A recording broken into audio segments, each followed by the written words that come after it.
Merci encore d'être parmi nous, d'avoir répondu présent à cette invitation sur le sujet La raison d'être le jour d'après.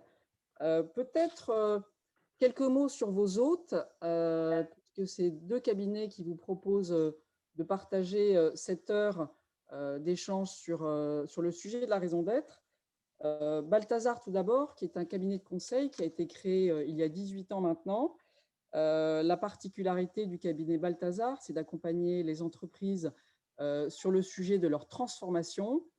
Balthazar s'est intéressé très tôt à la singularité des organisations, à la raison d'être, donc, bien avant que la loi Pacte ne les formalise dans notre cadre réglementaire, partant du principe que la singularité était vraiment un élément pivot pour donner du sens, créer des liens et donner l'énergie nécessaire à la réussite de ces transformations. Quelques mots sur Nova Vista. Donc, Nova Vista est un cabinet spécialisé sur l'engagement sociétal des organisations. Nous intervenons aux côtés des entreprises et des acteurs d'intérêt général sur trois grands champs de mise en mouvement. La RSE, la raison d'être et la mission et l'impact, en prenant appui également sur la singularité et les dynamiques collectives.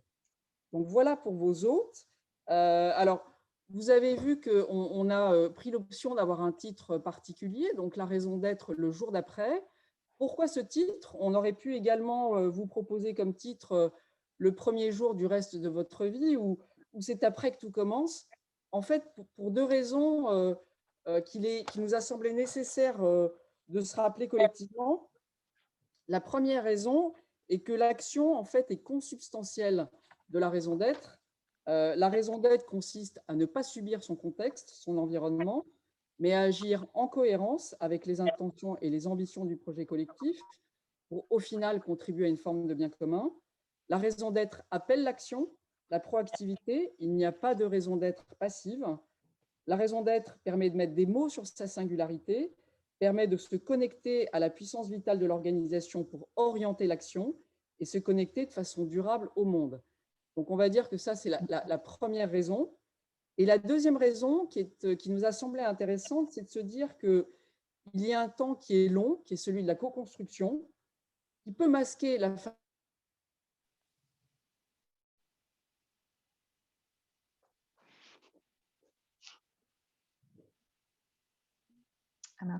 qui est celle de la décision d'y aller. La deuxième phase, qui est un temps long, donc, qui est celui de la co-construction, le travail d'émergence, de formulation. Et enfin, la phase de l'activation dont on parle aujourd'hui est une troisième phase clé qui permet d'éviter l'illusion, qui permet d'éviter qu'il y ait trois perdants, l'entreprise, les salariés et la société. Et une troisième phase, vous allez l'entendre, qui consiste à se regarder au prisme de sa raison d'être, pour progressivement faire évoluer son organisation, ses pratiques, son fonctionnement. Donc, les questions qui vont être abordées dans le webinaire, et n'hésitez pas ensuite, dans le temps de questions-réponses, à les explorer avec les intervenants, sont comment faire vivre la raison d'être au quotidien et en faire l'affaire de chacun, comment faire de la raison d'être la boussole stratégique de l'organisation, comment ancrer la raison d'être dans les rituels clés de prise de décision et de gouvernance, quelle place pour les parties prenantes externes et quel rôle pour la communication. Donc, je vais laisser la parole à Auréline, qui va vous présenter l'agenda et le déroulé du webinaire, et puis surtout les intervenantes. Merci Anne-France pour cette introduction. Bonjour à toutes et à tous. Donc on est ravis de vous accueillir ce matin. Donc on lance, c'est la première session d'un cycle de webinaires qu'on lance, qu'on a appelé donc la raison d'être le jour d'après, et qui consiste à explorer, comme Anne-France l'a dit, les grandes questions qui se posent une fois qu'on a défini sa raison d'être ou sa mission en tant qu'entreprise. Donc on a voulu imaginer ce cycle vraiment sous la forme de partage d'expériences et de cercles d'échange. Donc on a la chance d'avoir deux intervenantes aujourd'hui qui vont nous faire part de leurs expériences respectives. Et donc, on imagine vraiment ce temps-là comme un temps qui soit le plus interactif possible. Donc, le déroulé d'aujourd'hui va se partager en deux. On va vous proposer une petite demi-heure de témoignages croisés entre donc, Sophie et Karen que l'on va vous présenter dans un instant. Et puis ensuite, une grosse vingtaine de minutes, 25 minutes, pour que vous puissiez poser vos questions.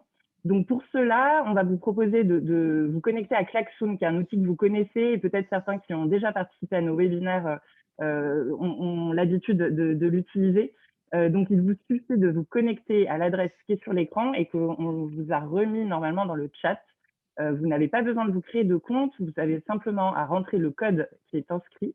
Et puis, vous aurez la possibilité de générer des post-it voilà, avec vos questions. Donc, n'hésitez pas à poser vos questions au fil de l'eau, au fur et à mesure que les témoignages avancent. Et puis, on se prendra un temps dédié à la fin pour y répondre. Voilà ce qu'on voulait vous dire. Et si jamais vous n'arrivez pas pour une raison ou une autre à vous connecter à Klaxoon, pardon, vous pouvez aussi poser vos questions dans le chat en dernier recours. Voilà en introduction. Alors, je vous propose qu'on passe peut-être à la présentation de nos intervenantes. Alors, on va commencer donc par Karen. Donc, Karen, merci d'être avec nous ce matin. Donc, ça fait, Karen, une vingtaine d'années que tu évolues dans le monde de la gestion d'actifs, donc plutôt en marketing et business développement au sein du groupe BPCE Natixis. Et tu as passé les 10 dernières années chez Mirova, donc qui est une société de gestion dédiée à l'investissement à l'impact, donc filiale de Natixis, que tu as rejoint dès la création pour développer des offres de finances durables et de financement de l'ESS. Tu en es devenue la responsable marketing jusqu'en 2019. Tu as ensuite pris en charge des projets transverses de développement, notamment l'intégration d'une nouvelle structure à Londres positionnée sur les sujets de financement de capital naturel. Et puis, plus récemment, et suite à l'adoption de la qualité de société à mission par Mirova, donc en 2020, tu fais partie désormais des tout premiers Chief Mission Officer en France. Et concrètement, ça veut dire que tu coordonnes la mise en place de la mission au sein de Mirova, et puis peut-être préciser aussi que tu es référente Bicorp pour Mirova. Voilà, donc je pense que tu vas être amenée à nous expliquer plus concrètement en quoi consiste ce poste de Chief Mission Officer. Et donc Claire, je te laisse présenter Sophie. Oui, alors Sophie, merci à toi d'être avec nous ce matin. Donc, tu es directrice du développement durable du groupe RATP depuis environ 4 ans. Tu portes à la fois toute la politique RSE et l'ensemble de l'expertise environnementale du groupe, donc traitant de sujets clés qui impactent le groupe, tels que l'énergie, le climat, la qualité de l'air ou l'économie circulaire. Et puis, c'est toi donc, qui a piloté, qui a porté cette démarche de révélation de la raison d'être pour le groupe. Et j'insiste sur le fait que ce soit pour le groupe, puisque vous réunissez 65 000 collaborateurs sur toute l'année 2020. Dans cette démarche de révélation. Par ailleurs, tu es également membre du Collège des directeurs de développement durable et tu fais partie de différentes commissions de développement durable, notamment au sein de l'UTP et de l'UITP. Et donc, tu vas revenir, d'ailleurs, je vais démarrer avec toi, on va démarrer ce témoignage croisé avec toi.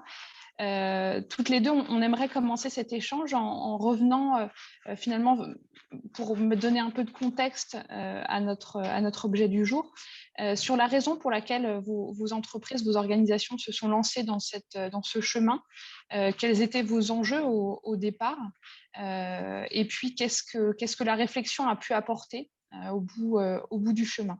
Sophie, je te propose de commencer peut-être. Oui, volontiers. Écoutez, bonjour à tous. Je voulais commencer par remercier Balthazar et Nova Vista pour avoir organisé ce webinaire et également Karen pour cet échange de ce matin. Alors, pour notre groupe, s'engager dans une démarche de raison d'être était d'autant plus naturel que nous sommes depuis longtemps en phase avec les attentes de la société civile qui demande aux entreprises d'être à la fois plus responsables, plus éthiques et plus respectueuses de l'environnement.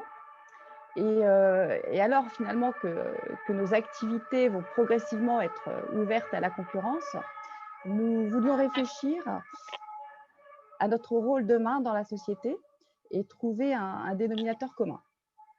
Et la raison d'être, c'était vraiment l'occasion de tous nous rassembler autour d'une grande idée commune, d'un projet collectif qui était fédérateur pour l'entreprise. Et donc, nous avons fait le choix de coécrire notre raison d'être à partir des contributions des collaborateurs qui impliquent à la fois tous nos métiers et toutes les fonctions du groupe, et puis naturellement des parties prenantes externes que nous avons consultées au cours de cette démarche.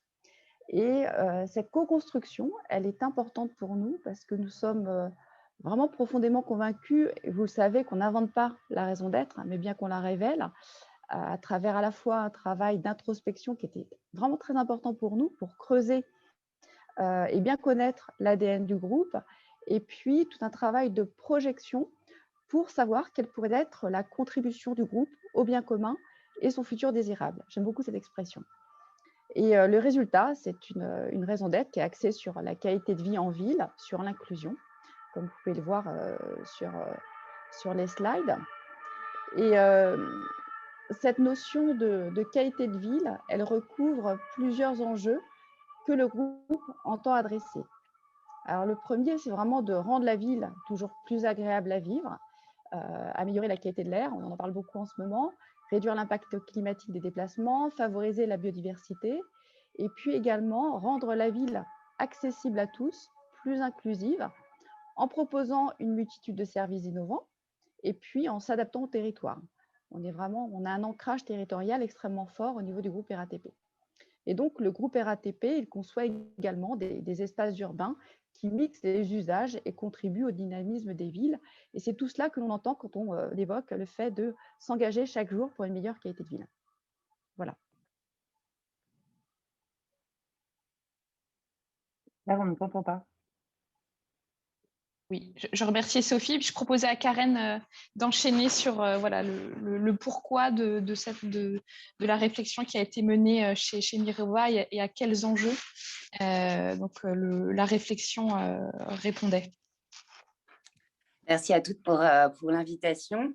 Alors, ça a été présenté un petit peu en introduction. Donc, juste Mirova, donc on est probablement un peu moins connu du grand public. Donc, on est une société de gestion qui fait partie du groupe BPC Natixis, qui est engagée sur les sujets de financement de la transition environnementale et sociale. Donc, notre objectif, en fait, c'est de développer des solutions d'investissement pour les clients institutionnels et particuliers à fort impact en choisissant les projets, les entreprises qui offrent à la fois une performance financière et un impact environnemental et social positif. Alors, j'ai envie de dire, finalement, nous, Mirova, on est né un petit peu avec une mission quand on s'est créé en 2014. On avait une conviction assez forte qui était que l'investissement est un levier assez puissant pour choisir d'allouer du capital aux entreprises qui prennent en compte ces sujets environnementaux et sociaux et qui intègrent ces sujets dans leur offre de produits et de services.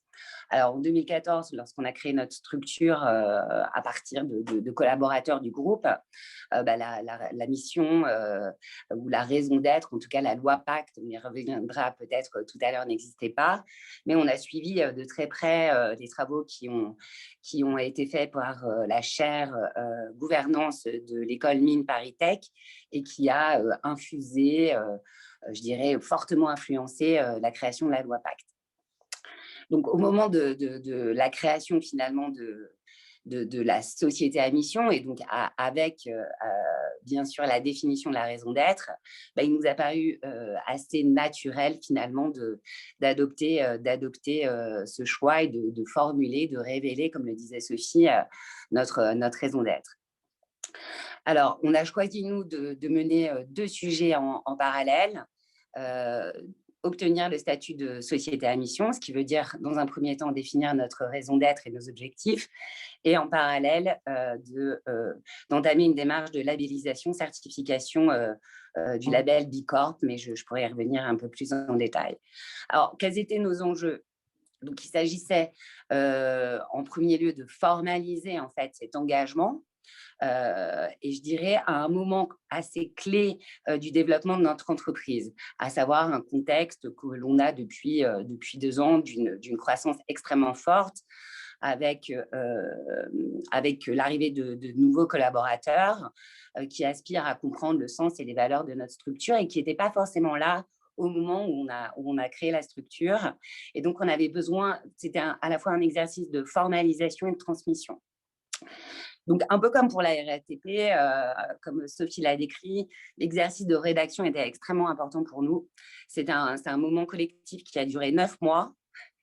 Donc, on reparlera, je pense, dans ce webinaire du temps long, parce qu'on était convaincus que la mission, elle a du sens que si elle est portée par l'ensemble des collaborateurs. Et du coup, assez naturellement, la première étape, c'est de les associer à la construction. Et du coup, pendant cette période de 9 mois, on s'est fait accompagner, notamment par les équipes de Nova Vista.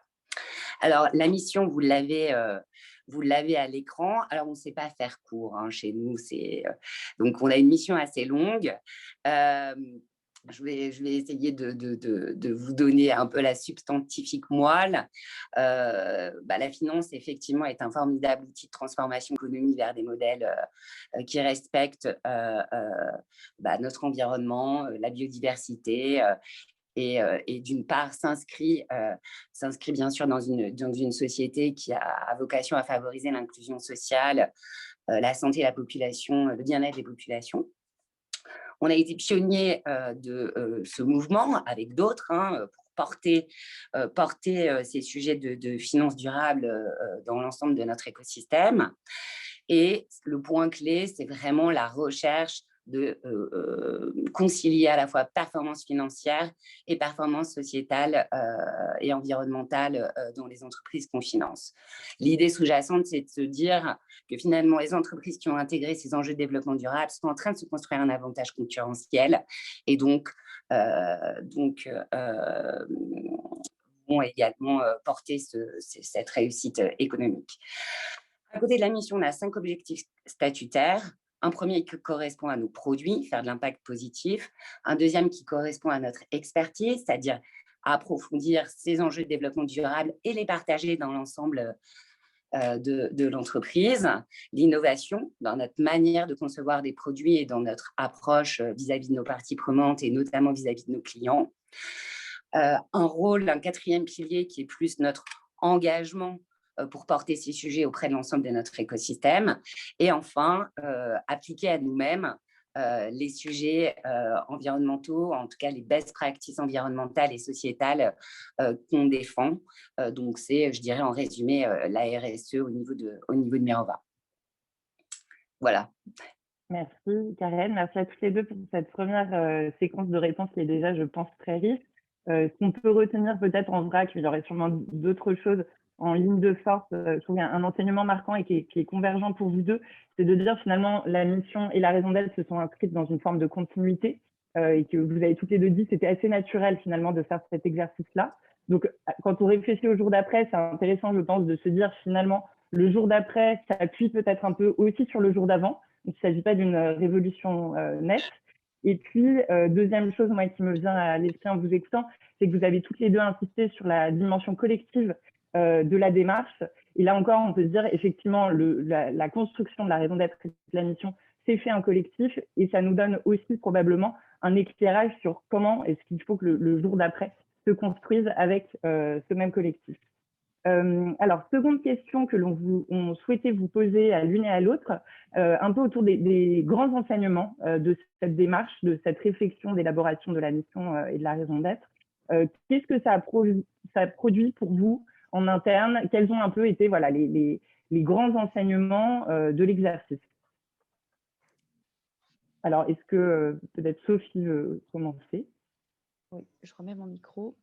Alors pour nous, cette démarche, elle a vraiment constitué une formidable opportunité de débattre en interne de ce qui nous rassemble, EPIC et filiales, dans ce contexte difficile d'ouverture à la concurrence et ce sur quoi on a envie de travailler collectivement, ce qui nous rend fiers. Et donc, il y a eu une belle dynamique collective, comme vous le soulignez, avec à la fois l'organisation d'ateliers avec nos collaborateurs, une bonne douzaine, d'échanges avec un conseil consultatif qui était composé de parties prenantes externes, et puis l'ouverture d'une plateforme digitale avec près de 138 000 contributions en un mois. Et finalement, nous avons été très surpris lorsque nous avons ouvert la plateforme et analysé les contributions, car l'ensemble de nos salariés, quel que soit le métier, étaient très alignés sur les enjeux de société auxquels le groupe devait contribuer. Le résultat, finalement, a montré une vraie convergence et un fort attachement à l'entreprise. Et puis, naturellement, il faut savoir que cette démarche, elle a aussi révélé quelques nœuds identitaires durs, comme la notion de service public, puisque les salariés du groupe RATP sont très fiers de cette notion de service public. Et le lien, justement, Karen en a un peu parlé, entre cette notion de service public et de performance. Bien évidemment, pour nous, il n'y a pas de contradiction dans ces deux notions. Au contraire, il faut réconcilier ces deux notions. Et c'était important, finalement, de creuser un petit peu ce nœud identitaire que nous avions au sein de surtout les PIC, un petit peu moins au niveau des filiales, mais que nous avions retrouvé au niveau des échanges avec les PIC. Et donc, c'était finalement une belle opportunité pour réinventer ensemble le service public de demain, qui est un service public innovant, écologique, et qui va allier la performance et la contribution au mieux commun. Encore une fois, on ne met pas les deux en contradiction. Et puis, d'ailleurs, on parle d'intérêt général dans notre raison d'être, et c'est vraiment tout cela qu'on a voulu reformuler dans notre raison d'être. Merci Sophie. Karen, est-ce que tu veux compléter? Oui. Alors, donc nous, on a... Bon, déjà, j'ai envie de commencer par dire que l'exercice de rédaction n'est pas aisé, même si mon background de directrice marketing m'a donné l'opportunité d'écrire très souvent. En fait, ça a mis en évidence effectivement des sensibilités qui peuvent être différentes. Nous, en fait, on est à peu près 120 collaborateurs. Mais on a des équipes basées à Paris, à Londres, à Boston, en Amérique latine. Et je dirais que cet exercice de rédaction a mis en évidence aussi des sensibilités différentes. Alors, à la fois des sensibilités culturelles et peut-être aussi des sensibilités entre ceux qui étaient là à la création et les collaborateurs qui sont arrivés au fur et à mesure. Donc ça, c'est un petit peu pour les nœuds. Pas des différences fondamentales, mais des nuances. Et quand on rédige, la nuance est importante. Donc, c'est pareil, on a eu ce moment collectif. On a commencé par travailler avec des petits ateliers, avec un certain nombre de collaborateurs. Et puis, on a soumis des propositions de rédaction de notre mission et des objectifs à l'ensemble des collaborateurs. Donc, c'était vraiment assez similaire à ce que Sophie évoque, un moment collectif important. Et ce que ça a mis aussi en évidence, c'est que les besoins de cohérence sont intimement liés au sens. On a vu que formaliser notre politique RSE partagée étaient vraiment des sujets clés. On a besoin de ces moments de partage. En plus, on a fait l'exercice pendant le premier confinement. Donc, ça a mis en exergue ces éléments-là. Et puis, ce qu'on a fait, là où on a eu aussi un peu de retour sur ce moment, c'est qu'on a consacré, donc on a défini notre raison d'être, on est devenu société à mission Bicorp fin 2020, et on a consacré notre premier séminaire annuel en janvier dernier à l'appropriation en fait de cette mission et des objectifs. Alors, la rédaction était déjà finalisée, mais c'était un moment important pour s'approprier les sujets et se projeter à la fois au niveau global de l'entreprise, au niveau des équipes et au niveau individuel.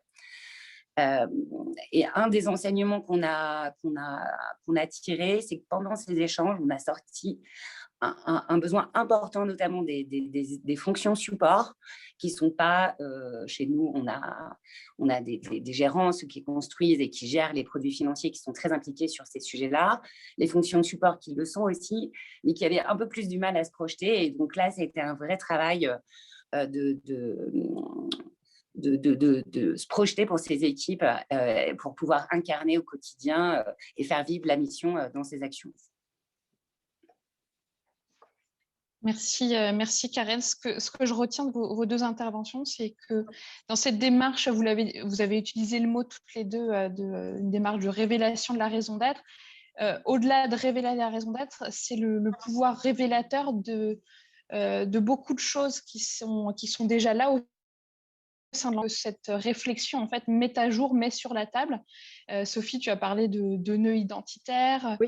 Karen, de besoins de cohérence, des différentes sensibilités. On voit que ce moment, voilà, il met sur la table, il expose aussi, en fait, il expose l'entreprise et puis ses différentes facettes, avec parfois peut-être des surprises, puisque ce que tu disais, Sophie, c'était l'alignement que vous aviez découvert sur les fondamentaux de la raison d'être, malgré la multiplicité des métiers, le nombre de collaborateurs que vous avez au sein du groupe. 64 000. Donc, cet effet révélateur, il est intéressant, il est important. Ce que je me demande, c'est que est-ce que sur l'après, ça peut jouer sur ce que vous envisagez. Donc, ça me fait enchaîner sur la prochaine question. Une fois révélée cette raison d'être et cette mission, quelles sont les questions qui se posent pour vous? Quels sont les enjeux? Est-ce qu'ils sont dans la continuité? Est-ce qu'il y a de nouvelles choses qui apparaissent? Et puis, en fonction de là où vous en êtes, quelles sont les pistes que vous avez déjà explorées ou que vous vous apprêtez à explorer? Alors, je vais continuer, hein, Karen. Vas-y, Sophie. Alors, une fois la raison d'être révélée, ce n'est pas la fin de la démarche, c'est une nouvelle porte qui s'ouvre. Et nous avons défini ce que l'on appelle nos principes d'action ou alors les engagements clés qui, en fait, sont au nombre de 6 parce que c'était important de montrer qu'il fallait ancrer la raison d'être dans notre quotidien et au niveau opérationnel. Alors, bien évidemment, on fait déjà beaucoup de choses sur ces engagements. Sur le premier, qui est notamment de faciliter l'accès à la ville et ses services au plus grand nombre. On peut citer notamment la labellisation S3A des lignes, puisqu'en fait, chaque ligne est labellisée S3A pour accompagner les personnes en situation de handicap. Ce n'est qu'un exemple, mais c'est vrai que c'était important de montrer, encore une fois, on révèle la raison d'être. Claire, tu l'as rappelé. Donc, c'est important de montrer qu'on faisait déjà des choses sur ces principes d'action, sur ces engagements clés. Et puis, après, il y a un autre travail qui a été engagé, c'est vraiment un travail d'alignement de notre plan d'entreprise qui s'appelle Défi 2025 et des plans stratégiques de performance de nos filiales avec la raison d'être. Et également, on a choisi de structurer notre déclaration de performance extra-financière du groupe, qui est en fait un reporting RSE que les grands groupes réalisent à chaque année. Et donc, on a choisi de réaligner, de structurer cette déclaration de performance en fonction des engagements clés de la raison d'être, pour montrer que tout était aligné. Et c'est vraiment pour nous un enjeu majeur de montrer la cohérence entre tous les projets du groupe. Le plan d'entreprise, les plans stratégiques de performance, et puis la DPEF qui est très structurante pour nous. Et ce travail d'alignement, il est fondamental. Voilà, c'est vraiment essentiel de montrer cet alignement à nos collaborateurs. Et puis, bien sûr, il y a la phase d'appropriation en interne. Ce n'est pas parce qu'on a révélé la raison d'être, qu'on a fait un travail de co-construction qu'il faut passer cette étape d'appropriation. Elle est essentielle. Et puis, donc, il faut vraiment mener cette étape d'appropriation pour que chacun puisse faire vivre la raison d'être au quotidien. Alors, pour tout cela, on va beaucoup s'appuyer sur la ligne managériale, c'est essentiel, pour faciliter l'appropriation interne.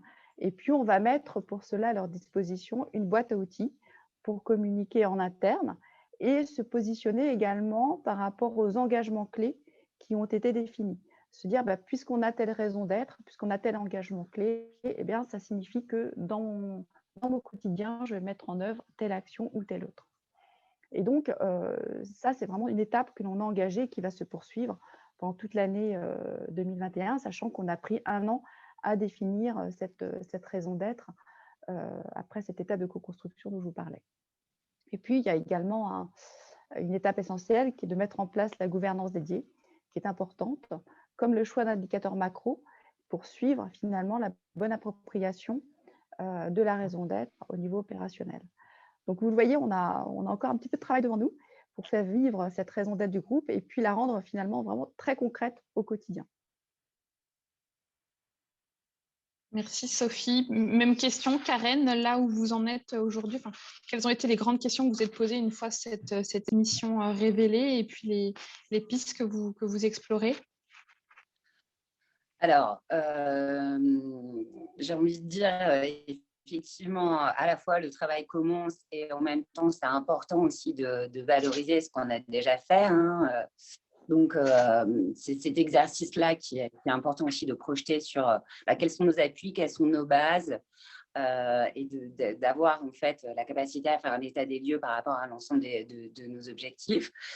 Je dirais que nous, ce qui est peut-être un peu différent, c'est que comme on a choisi d'être entreprise à mission, donc on a des obligations qui vont avec. Donc concrètement, ça veut dire qu'on a inscrit la raison d'être dans nos statuts d'entreprise. avec la définition également de nos objectifs. Donc, on est une entreprise qui, certes, a un objectif de développement économique, mais qui a inscrit dans ses statuts cette nécessité d'impact environnemental et social dans nos produits et nos approches. Donc ça, c'était le premier sujet. Ensuite, je dirais que ce qui va avec la mission, il y a un double qui a pour objectif de suivre les avancées de la mission, de piloter les indicateurs et de nous challenger par rapport aux objectifs et à la conduite de notre mission. Et deuxièmement, on a un autre niveau de contrôle qui est la sélection d'un organisme tiers indépendant qui est une sorte d'auditeur dédié à la mission et qui va contrôler, auditer le rapport de mission qui doit être rendu chaque année par le comité de mission au moment de la présentation des résultats de l'entreprise et du rapport financier. Donc, ça veut dire que nous, on s'est beaucoup interrogé sur ces sujets de gouvernance. On a une approche assez humble parce que la loi Pacte est un cadre assez variable qu'on apprend un petit peu en marchant. On a vraiment cette approche de test and learn. Donc, on a constitué les membres de notre comité de mission. Donc, on a choisi d'avoir 9 membres externes avec des profils assez complémentaires représentant de nos parties prenantes. Donc, des personnes qui sont plus... qui ont une expertise académique, des personnes qui sont très ancrées avec notre activité, nos investissements, et puis des profils variés, c'est-à-dire qu'on a 2 représentants, un professeur à l'université de Yale pour donner aussi cette dimension anglo-saxonne américaine, compte tenu aussi de notre implantation locale, des membres d'associations d'investisseurs institutionnels, notamment un groupe institutionnel sur les sujets climat, dont la membre est basée au UK. Voilà, c'était important d'avoir un comité de mission qui soit représentatif de l'ensemble des parties prenantes et diverse dans son approche culturelle, compte tenu de notre contexte. Alors, l'idée, c'est d'ancrer, en fait, on a un nouvel organe de gouvernance et l'idée, c'est de trouver sa place dans une entreprise qui a déjà ses rituels, ses modes de prise de décision en place. Donc, il ne s'agit pas de faire une révolution, mais plutôt de faire évoluer et d'inscrire ce nouvel organisme de l'action actuelle de l'entreprise. Ça veut dire qu'il y a un lien entre le conseil d'administration et le comité de mission, comment faire en sorte que l'ensemble du management committee soit associé aux prises de décision du comité de mission. Donc voilà, on a eu cette réflexion. Donc on a organisé un premier comité où on a passé du temps à caler ce sujet de gouvernance, définir les priorités. Et puis on va organiser notre deuxième comité mi-juin pour commencer un petit peu à la mise en œuvre. Donc ça, c'est le premier sujet, je dirais, la gouvernance. Le deuxième, c'est similaire à ce que Sophie a dit, c'est-à-dire décliner des objectifs statutaires, vous les avez vus, qui sont assez généralistes en objectifs stratégiques et opérationnels. Donc, de la même manière, s'assurer qu'il y a un alignement entre les objectifs stratégiques globaux de l'entreprise et ses objectifs de la mission, puisqu'on pense que ce sont in fine les mêmes, puisque ça fait partie de notre raison d'être.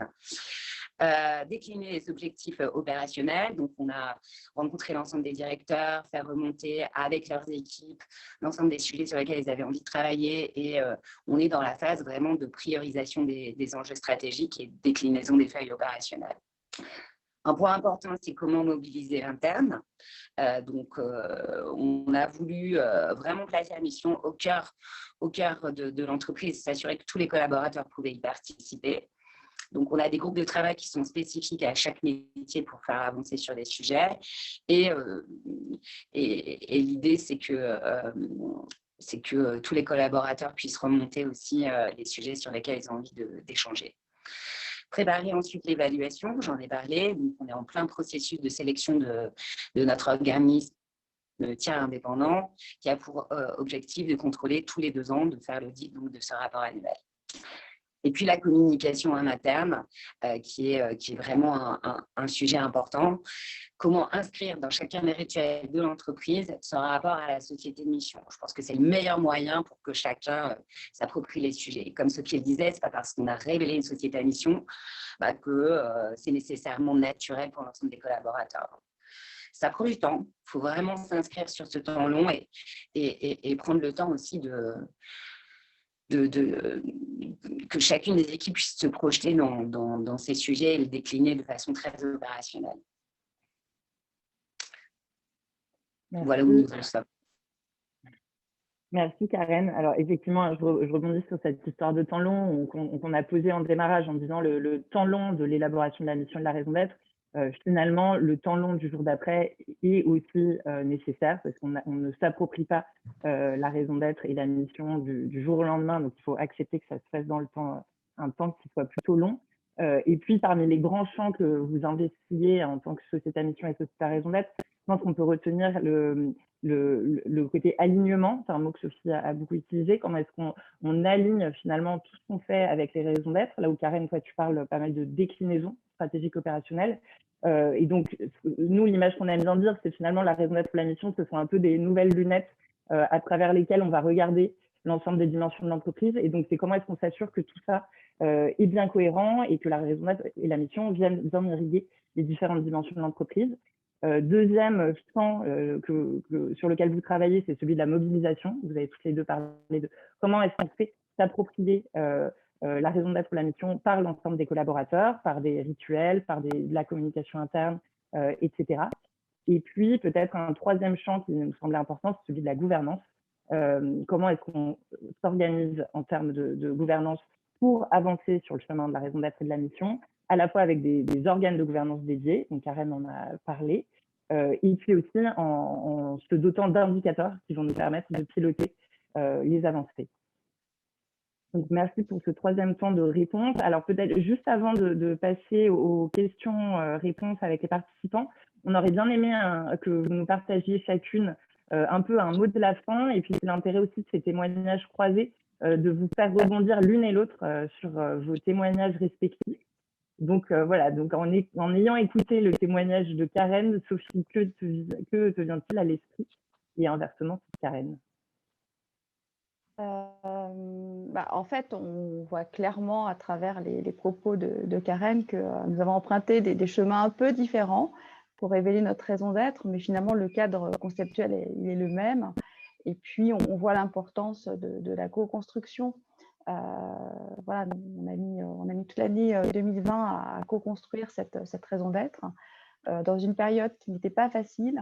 En pleine crise sanitaire, qui ensuite avec une crise économique également, mais c'était essentiel justement de co-construire et ça c'est vraiment commun à nos démarches. Et puis aujourd'hui que nous avons franchi ce cap de révélation de la raison d'être et de définition de nos engagements clés, ce retour d'expérience de Karen sur l'intégration dans les statuts de l'entreprise est vraiment très inspirant pour nous. Le comité de mission, savoir comment on décline effectivement les objectifs, c'est vraiment très inspirant et effectivement, il faut qu'on aille vers cette démarche. Alors nous, pour l'instant, on n'a pas choisi d'inscrire notre raison d'être dans les statuts. On progresse, comme vous l'avez dit également, à plusieurs reprises sur un temps long. On va travailler sur l'appropriation dans un premier temps de la raison d'être et des engagements clés.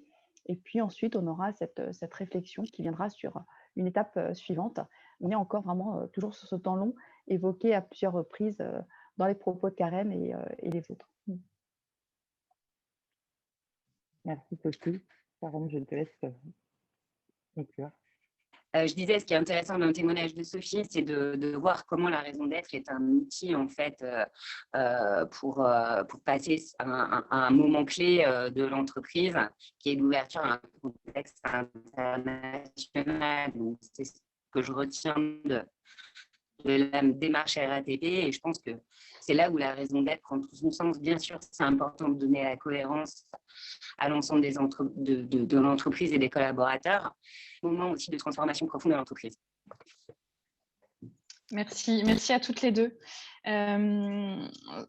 vous l'avez vu en écoutant ces deux témoignages, on a voilà, des chemins, enfin, des enseignements finalement communs, même si les chemins peuvent être différents, même si on est dans des contextes différents, avec des tailles d'entreprise différentes. Enfin, c'est l'esprit aussi qu'on veut donner à ce webinaire en faisant intervenir voilà, des personnes qui partent de chemins différents, mais pour en tirer des enseignements. Donc, j'espère que vous avez pu voilà, voir de quelle manière, dans l'après, la multitude des chemins, des pistes pouvaient être explorées.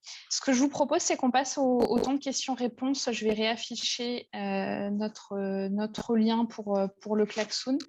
N'hésitez pas, voilà, j'ai vu qu'il y avait une question qui avait été posée dans le commentaire Zoom, pardon, je pense que vous le voyez. Et puis Auréline, tu vas partager ton écran sur klaxon pour qu'on passe aux questions.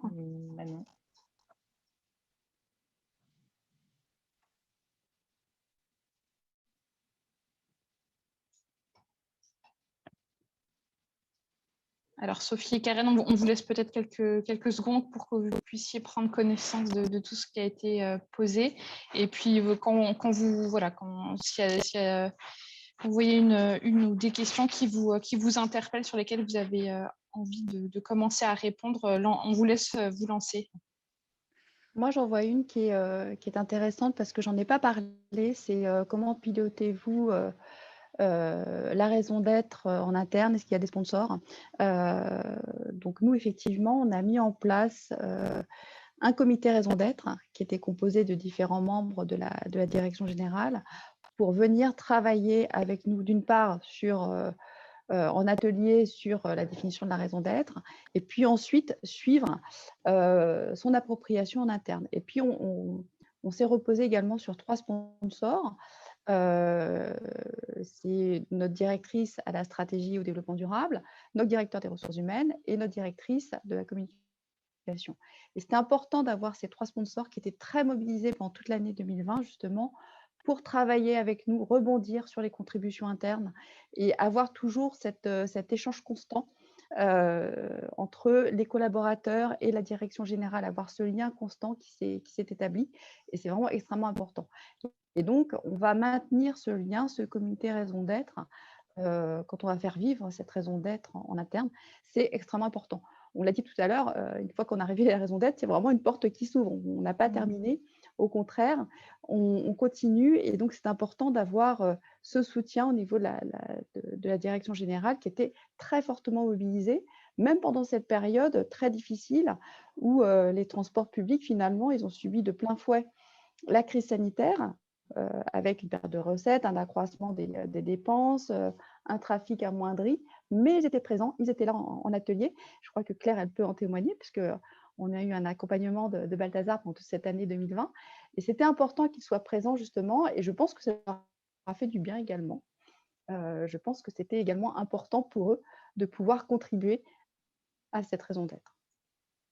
Pour compléter ce que disait Sophie, nous, on a effectivement aussi, on n'a pas créé d'instance dédiée puisqu'on a déjà notre comité de mission. En revanche, on a des points réguliers, trimestriels avec l'ensemble de notre comité de direction.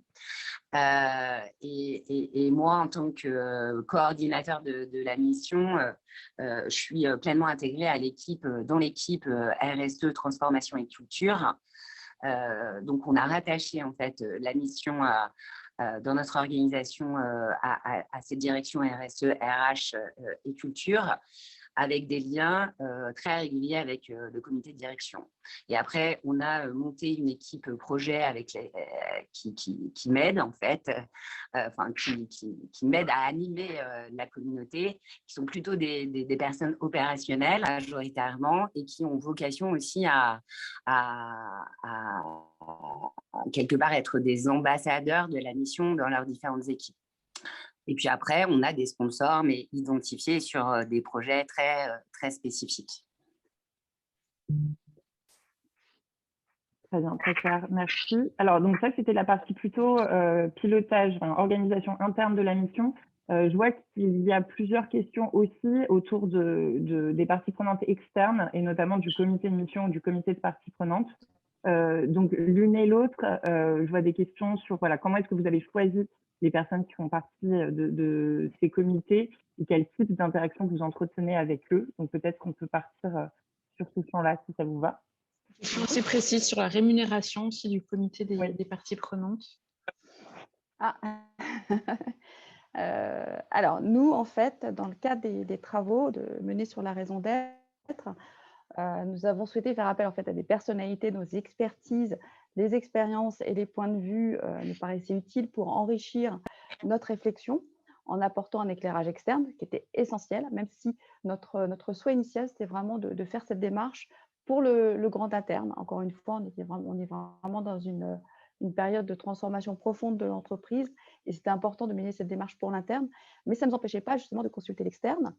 Et puis, finalement, on a choisi un conseil consultatif avec des personnes qui connaissaient très, très bien l'entreprise. Je pense notamment à Anne-Marie Drac, puisqu'en fait, elle a été présidente de la RATP, mais donc elle a pu apporter un éclairage. On a choisi des personnes également qui avaient déjà mené ce type de démarche dans leur propre entreprise. On a convié notamment La Poste qui nous a apporté un éclairage extrêmement intéressant.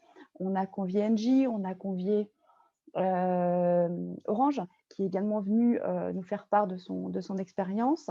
Et puis des acteurs également qui connaissaient très très bien la démarche, notamment avec Nicole Notat qui est finalement un peu à l'origine quand même de cette démarche et de la loi Pacte. Et donc, elle a pu également nous apporter un éclairage qui était essentiel. Armand Actuel, qui est de l'École des Mines, enfin vraiment différents acteurs de la société civile. Et ça, vraiment, on a eu un échange qui était essentiel et très instructif. On garde un très, très bon souvenir de cet échange. Et on va essayer justement de pouvoir garder ce lien avec ces parties prenantes externes que l'on a pour partie reconsulté au moment de la définition de nos principes d'action. Après, sur la rémunération, ils n'ont pas été rémunérés. Je crois qu'ils ont pris plaisir à venir échanger avec nous sur ces sujets. En tout cas, aucune rémunération. Merci, Sophie. Alors, nous, sur le comité de mission, on a des gens qui nous connaissent très bien et d'autres un peu moins. En tout cas, ils nous connaissent sur une partie de notre activité. Donc, c'est vraiment un mélange. Donc, on a Blanche Segrestin qui travaille sur la chaire Minbaritech, Carrie Krudzinski, professeure à l'université de Yale, qui est spécialisée sur les sujets finances durables sur les pays émergents, qu'on connaît, enfin, avec qui on discute régulièrement, mais qui, par exemple, ne connaît pas toute une partie de notre activité sur le non-côté. Arnaud Leroy, qui est le président de l'ADEME. Donc, on a Pierre-René Lemas, président de France Active Investissement. Donc, c'est des gens avec lesquels on a l'habitude de collaborer, qui connaissent notre esprit et notre vision, mais pas nécessairement en détail l'ensemble de nos activités. Et d'ailleurs, c'est important et il faut le prendre en considération aussi lors de la constitution du comité de mission. Il y a un temps aussi de formation, en tout cas de sensibilisation aux enjeux de l'entreprise qui sont extrêmement importants. Et puis, on a aussi notre président, qui est président du Forum pour l'investissement responsable, qui anime les comités et qui permet aussi de donner la cohérence au comité de mission. Sur le sujet rémunération, aujourd'hui, on n'est pas dans on n'a pas souhaité mettre en place une rémunération des membres du comité. On est plutôt dans une logique de défraiement. C'est un sujet ouvert. Je pense que c'est vraiment aussi fonction du temps accordé, de la manière dont on va mettre tout ça en musique. Et en tout cas, à ce stade, on est plutôt parti sur cette position-là. J'ai vu aussi qu'il y avait plusieurs questions sur la différence entre société à mission et Bicorp. Peut-être que je peux prendre ces éléments-là, si vous êtes d'accord, Auréline. Oui, tout à fait. Et on pourra peut-être aussi élargir, pour Sophie, la complémentarité ou l'articulation entre raison d'être et RSE aussi. Ça fait partie des réflexions que vous avez menées. Oui, alors, nous, on a choisi d'avoir cette démarche en simultané parce que pour nous, c'est vraiment une démarche complémentaire. C'est-à-dire que la mission, elle donne un peu le cap. et la labellisation Bicorp, qui est vraiment un questionnaire très précis, donne plutôt des outils de pilotage, de guide. Alors, la différence, je dirais que c'est aussi une approche un peu culturelle. Et on a la démarche française où on inscrit dans les statuts quelque chose de pérenne qui finalement nous contraint, enfin, en tout cas nous met sous tension, je dirais. Donc on a, par la modification dans la loi, le label. Karen, je suggère que vous coupiez votre vidéo parce que sinon ça coupe et ça marche un petit peu mieux. Qui est en fait un questionnaire extrêmement détaillé. D'accord. Qui est un questionnaire assez détaillé sur à la fois notre modèle d'impact sur les sujets environnementaux et sociaux. C'est une démarche qui est reconnue à l'international et pour nous, c'était important d'avoir ces deux mesures puisque ça a des implantations en dehors de la France où le statut d'entreprise à mission n'est pas nécessairement reconnu. Et donc, la démarche Bicorp nous permet finalement de nous positionner par rapport à l'ensemble des acteurs sur la place. C'est assez exigeant, hein, puisqu'il y a aujourd'hui en France 150 entreprises qui sont labellisées Bicorp. Et ça nous permet aussi de nous positionner par rapport à nos pairs dans notre industrie et de savoir là où on se situe sur tel ou tel sujet. Donc, il y a 5 grandes catégories, notre positionnement local, les collaborateurs, notre mode de gouvernance. Donc, on est vraiment dans la complémentarité. Merci, Karen. Je pense qu'on a entendu, la ligne est assez mauvaise, en fait. Donc, peut-être si c'est possible de rejoindre par téléphone, ça peut être une option par appel téléphonique. Mais je pense qu'on a entendu les principaux messages sur la complémentarité SAM Bicorp. Est-ce que Sophie voulait rajouter quelque chose sur peut-être la complémentarité RSE, raison d'être? Oui. Oui, volontiers. Pardon. En fait, toute la démarche, on l'a portée effectivement au niveau de la RSE, mais ce qu'il faut savoir, c'est que la RSE est rattachée à la stratégie du groupe. Donc, et ça, c'est important parce que c'est vrai que finalement, c'est une démarche qui peut être portée à la fois par la stratégie ou par la RSE. Bien évidemment, quand on pense à la contribution d'une entreprise au bien commun, on pense souvent à des enjeux sociaux, sociétaux, environnementaux, et ce sont des sujets qui sont finalement instruits par la RSE. Donc, c'est vrai que c'est plutôt un lien naturel de porter la démarche de révélation de la raison d'être quand on travaille sur la RSE, puisqu'on travaille déjà sur ces différents enjeux. Après, je pense que ça peut être tout à fait porté par la stratégie, et ce lien, très étroit entre la RSE et la stratégie était essentiel. En tout cas, c'est comme ça que moi je l'ai ressenti en tout cas. Justement, on a d'autres questions sur cette articulation donc, entre la raison d'être et la stratégie, l'alignement nécessaire que ça peut induire, les impacts. Est-ce qu'il y a une question sur les renoncements qui ont pu être apportés par la mission, sur les choix d'investissement? Est-ce que vous avez des exemples à donner sur les impacts vis-à-vis de la stratégie que la révélation de la raison d'être a pu apporter? De notre côté, chez Mirova, je ne pense pas qu'à ce stade, on a observé en tout cas des changements dans notre politique, notre stratégie d'investissement, parce qu'on était déjà vraiment assez avancé sur ces sujets-là.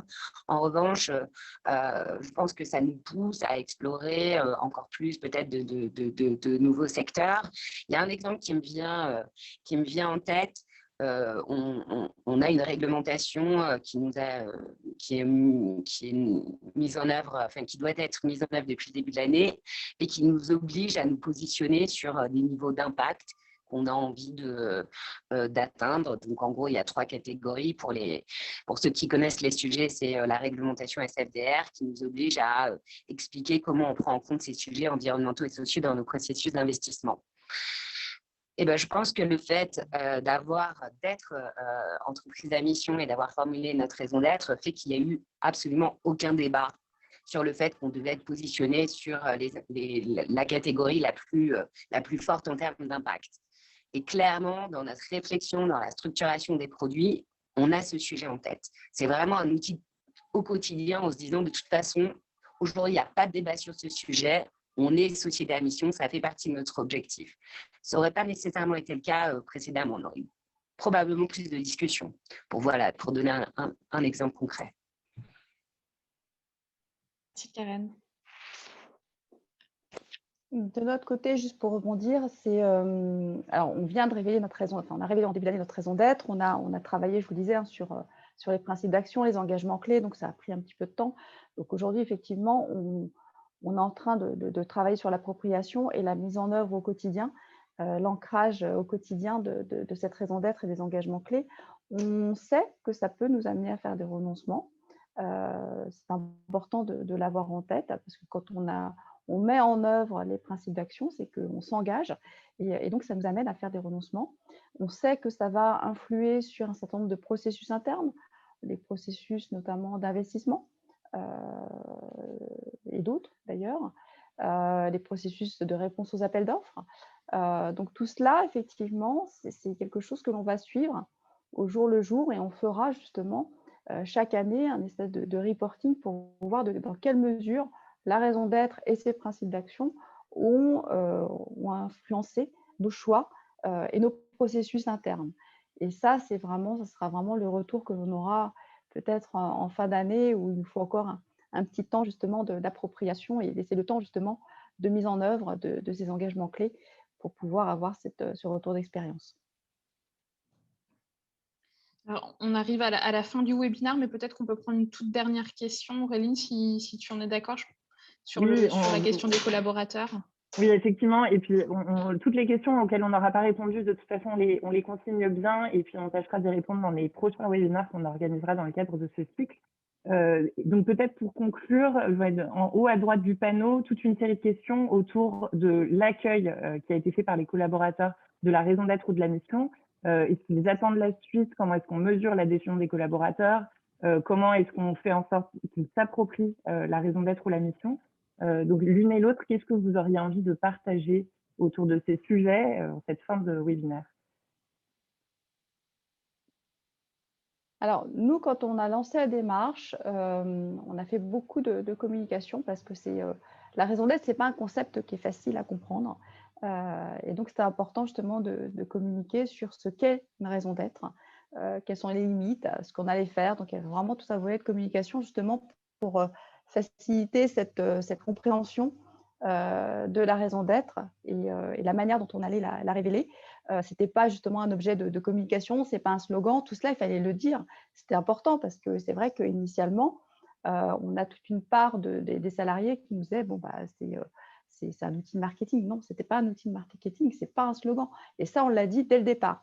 Et c'est pour ça qu'on a pris du temps, on a pris 1 an pour la construire, parce qu'il fallait justement qu'on montre la sincérité de la démarche. Ça, c'est quelque chose aussi qui était essentiel. Et je pense que petit à petit, on a obtenu l'adhésion de nos salariés qui ont contribué massivement à la plateforme digitale qui leur a été ouverte pour qu'ils puissent contribuer à cette démarche. On a beaucoup échangé avec eux dans le cadre d'ateliers également pour ouvrir la parole. On est allé vers eux également quand on a pu le faire, parce qu'effectivement, sur cette année 2020, ce n'était pas toujours possible de faire des ateliers en présentiel, mais on a réussi à en faire quelques-uns. Également avec nos filiales, donc à l'international, c'était important d'aller voir ces filiales et de ne pas rester juste au niveau de l'EPIC. Ça, c'est vraiment quelque chose qui est essentiel. Et puis aujourd'hui, je pense qu'ils sont… on est allé voir aussi nos OS à plusieurs reprises. C'était important de rencontrer nos OS.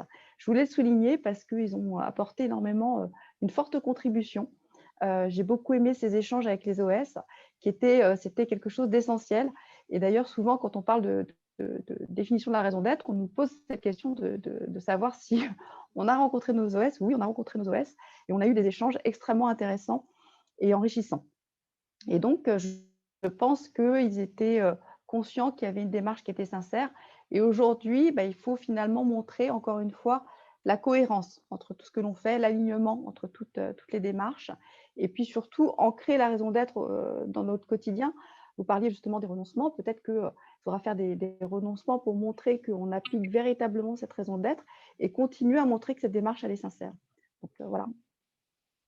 Ce qui est important pour nous, c'est vraiment ce moment qu'on a eu pendant le séminaire, de pouvoir discuter avec l'ensemble des collaborateurs. On a fait des petits ateliers pour qu'ils arrivent à se projeter dans leur métier et s'approprier et bien comprendre ce qu'il y avait derrière les objectifs et la déclinaison opérationnelle. Donc, je suis assez d'accord avec Sophie, c'est-à-dire que c'est vraiment un temps long. On a prévu aussi de faire un point de retour. On fait des enquêtes régulières sur le bien-être au travail. Et l'objectif, c'est aussi d'intégrer ces éléments de compréhension de notre raison d'être dans ces enquêtes régulières. Très bien, merci. Et je vois le mot rituel qui apparaît dans une question. C'est un peu ça, c'est comment est-ce qu'on arrive à ancrer la raison d'être, la mission dans des rituels pour la faire vivre dans le quotidien des collaborateurs. Merci à tous les deux. Alors, on va peut-être laisser la parole à Anne-France Bonnet pour le mot de la fin, conclusion de ce webinaire. Merci beaucoup à toutes les quatre, c'était passionnant. Il est 9h34, donc je vais essayer d'être très très courte. Moi, j'avais envie de partager avec vous 4 points suite à tout ce que j'ai entendu. Le premier point, vous l'avez compris, c'est que quand on parle de société à mission ou de raison d'être, au fond, on est dans le même cadre conceptuel.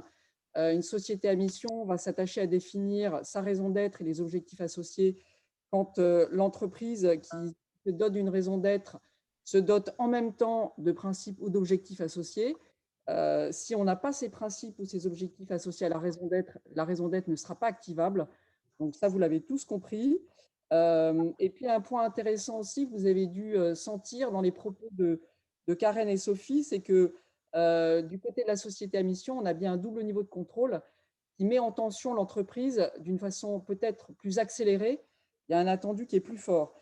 Le deuxième point que je voulais partager, là aussi, vous l'avez ressenti à travers les propos de Karen et Sophie, c'est que l'enjeu d'alignement avec le plan stratégique, le projet d'entreprise et la politique RSE est absolument clé pour la pédagogie d'ensemble. La raison d'être étant le chaînon manquant, si je puis dire, qui réconcilie la dimension profit et la dimension bien commun, tout ça doit être aligné et donc prend en effet du temps. Et c'est un élément qui n'est pas neutre du tout, parce que c'est la première fois depuis 30 ans qu'on a un objet qui est supra au regard des plans stratégiques. Un troisième point intéressant, mais là l'avenir nous dira comment ça se passe, c'est ne laisser personne sur la route. Donc Sophie a parlé de ligne managériale qui devait être onboardée pour faire cascader tout ça et que chacun se sente à sa place et contributeur dans le projet collectif. Et puis un quatrième point que je voulais vous partager, le gouvernement suit tout ça de très près. Il voit bien que ces pionniers qui se lancent sur le chemin de la mission et de la raison d'être sont en train d'inventer des nouveaux modes de gouvernance. Donc il y a un rapport qui a été commandé au groupe Rocher qui va être publié en octobre prochain et donc qui va s'attacher à auditer dans les mois qui viennent qu'est-ce que ça fait bouger dans les modèles de gouvernance des entreprises. Et je vous recommande à tous de télécharger les premiers rapports de mission qui vont être publiés le premier, ça a été Danone il y a 15 jours, et les prochains dans les mois à venir. C'est extrêmement inspirant pour toutes les questions que vous posez sur les indicateurs clés au regard des indicateurs plus normatifs de la RSE.